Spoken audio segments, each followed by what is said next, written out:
All right, Shalom. All praise, honor, and glory is to Yahweh Ba'ashem Yahweh Shah. Double honors to the apostles and elders of Great Millstone, to the sincere brethren out there that's continuing to labor in his work, pushing out this gospel in all diligence, truth, faith, and sincerity. Shalom. So yeah, I just wanted to go into another quick lesson concerning this journey to salvation and the fact that it's fraught with danger. That's why Yahweh Shah warned us to count the cost, all right, for all the men who have begun to walk this path, or for brothers who embark on this mission. You got to understand that danger lurks at every turn, man, on all levels. From externally, your physical, you're going to have certain ailments. You're grieved, which when you go into that word for grief, it means sickness, all right? And even internally, mentally, you're going to catch hell. This is a dangerous mission, man. And one of the first things you experience is being taken out of your comfort zone, all right? If you ever watched, a documentary or even some movies where people who set off on a mission or an adventure, what basically happens is you're taken out of your comfort zone. You leave your home and you set off on a mission and you don't know what lies ahead, all right? The weather conditions can be extreme. You might be faced with animals, poisonous snakes, a poison ivy. Why? Because you're not in the comfort of your home. And that's why a lot of men who have henceforth fallen out of this truth, they begin to look back at that comfort zone. They want to look back at home, all right? They get so far on this road and they start remembering that warm bed, that central air, that central heat. Hey, that's why Yahweh Shah said, he who putteth his hand to the plow and looketh back is not fit for the kingdom. So one thing about embarking on this mission, all right, this journey to salvation, once you get so far on that road, then there's no need to looking back, man. Okay? You can't even see your house no more, man. See, we so far now to where we can actually see the kingdom. All right? You have men, they walk out of their house and they get on this path, then it's all good at first because they still can see home. But once you get so far on this path and everything is behind you, then you got to keep it moving, man. Ain't no sense of turning around, all right? But ultimately, this walk, this path is going to be one that's filled with tribulations. It's going to be very grievous. It's going to be a tormenting journey, man. And the only ones, this journey is so dangerous that the only ones who's going to survive this mission will be the ones who the Heavenly Father, through his Son, actually guide. That's how dangerous this path is, man. Meaning the elect will be the only one to make it through this path. Why? Because they're going to be actually led. So you got to know what you're getting into. So with that, I want to just get right into it. This is the book of Matthew, chapter 20, and verse 22. But Yahweh shall answer and said, ye know not what ye ask. Are ye able to drink of the cup that I shall drink of, and to be baptized with the baptism that I am baptized with? They say unto him, we are able. And that's the mindset of all of us. All of us have this mindset, all right? Because see, Yahweh Shah is fair, man. Yahweh Shah actually warns you of this danger, man. He warned you. Because he knew, see, Yahweh Shah already been through this, man. He accomplished this path, man. He finished the mission. That's why when he was on the cross, he said, it is finished. The Lord took this journey and he passed with flying colors, man. So he's able to ask you, is you willing to do it? Or you think you able to do this? Or you think you able to drink of this cup? which when you think about drinking, it symbolizes digesting this.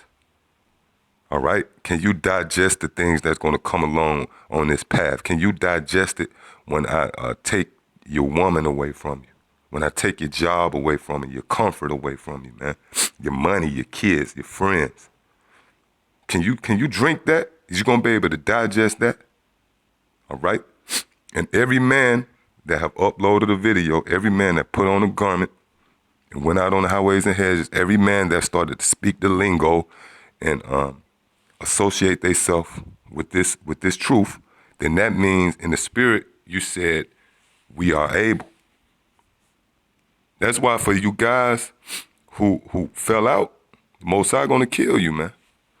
Because the Lord didn't put a gun to your head and make you get on this path. You told the Lord you was able to do it.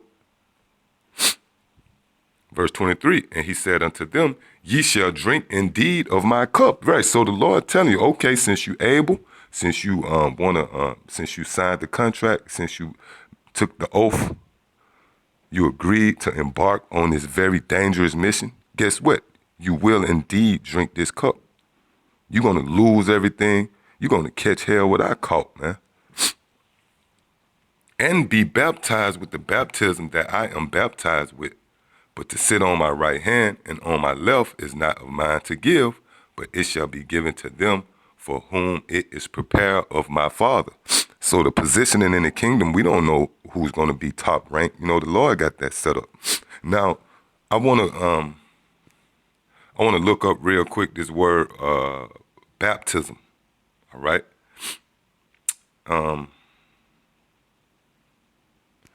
Let me go to it real quick. That was Matthew, the 20th chapter. And the 22nd verse. We're going to look up this word baptism real quick.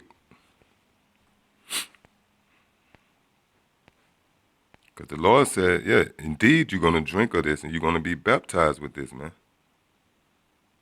All right. It says, submersion, Salakia, submersion means to be submerged in something, overwhelmed, man, overtaken. When you put somebody in water, you're overwhelmed. All right. And this can be overwhelmed. You could be submerged in all the trouble and tribulation, man. To the point, well, hey, like the Apostle Rakah said, you could be driven to the brinks of insanity in this truth, man. You overwhelmed, all right, of calamities and afflictions, with which one is Salakia. Hold up, real quick. Let me go back. It says, let me get this real quick. It says, of calamities and afflictions with which one is quite overwhelmed. Quite overwhelmed. So the Lord said, indeed, you're going to experience this, man. Which that's another thing. You got to know that. Sometimes you overwhelmed. That don't mean that you're not a man of the Lord. That means you drinking of that cup. You might be overwhelmed, financially. You just like, fuck, man. Or anything, man. The Lord know how to push every certain brother's button. Nevertheless, you're going to be overwhelmed in this truth, man. Why? Because Yahweh Shah said, indeed, you're going to drink of this cup. And some men, once they're overwhelmed, they look for the exit door, man. But you got to keep it moving. Yahweh Shah kept it moving, man. All right? Now, with that, let me get Matthew, the 7th chapter, in the 14th verse. Because straight is the gate and narrow is the way. Yeah, and this is that path that's very dangerous, okay? Which leadeth unto life, and few there be that find it. Now, let's look up this word narrow. Let's look up this word narrow. To press hard upon. A compressed way, right? Meaning it's uncomfortable, man. It's uncomfortable. a narrow, straightened, contracted metaphor to trouble, afflict, distress. If you're not troubled and afflicted or distressed and you claim to be a man of the Lord, then you're on the wrong path. And this is the cup that we got to drink. Yahweh Shah was distressed. That's why when he was in the Garden of Gethsemane, Gethsemane literally means a wine press, oil press, Salakia, oil press, because Yahweh Shah symbolizes the oil, and he was pressed that night. He knew he was going to die. See, these the things that's that path, man. If you want to know what this path is like, look at Yahweh Shah's life. That's the path.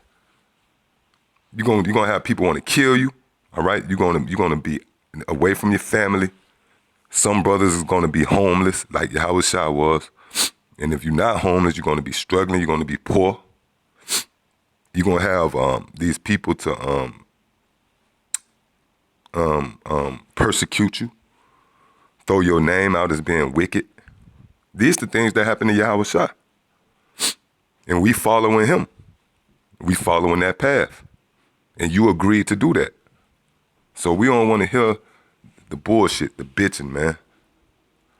You catching hell, you deal with it. All right?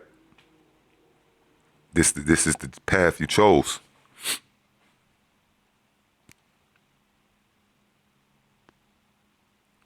This is 2nd Ezra, chapter 7.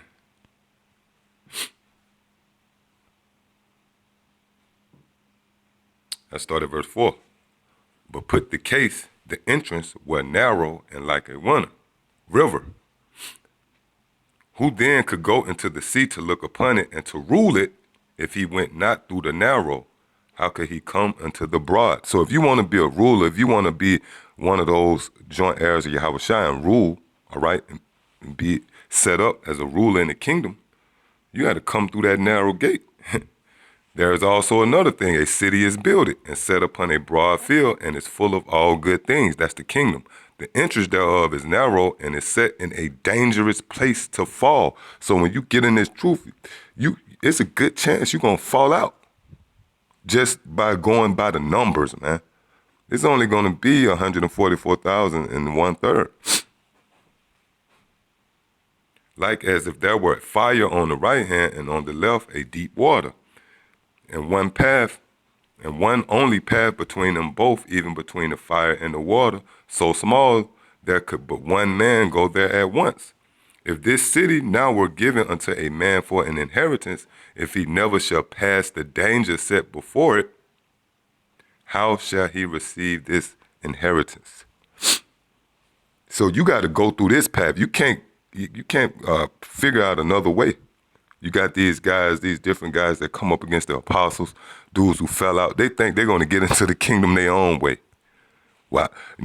Guys who was in the camp and they still watching the videos on the low. They think still because they could pray to Yahweh, but they know the name, they're going to get in that way. Oh, no, man. You gotta go in. There's only one entrance to the kingdom. And that entrance is fraught with danger, man. Danger lurks. It's a very dangerous path. And only ones who's going to make it is actually going to be led. Matter of fact, let me close out with that real quick. I didn't want to run I wanted to make this precise as possible, but, again, that's how the Spirit roll. Romans 8:14, for as many as are led by the Spirit of the Most High, they are the sons of the Most High. See, for as many that are led by the Spirit. And that's on all levels. All right? When you was led to this truth, you wasn't led to IUIC or no other different wayward doctrines. You was led to the truth. Then you still in the truth. You haven't fallen out. You was faced with certain obstacles. You got through it. And ultimately, that day when you are crowned, it's only going to be because you was led by the Spirit of Yahweh Bashem Yahweh Shah. So that's pretty much it. Until the next time I say Shalom.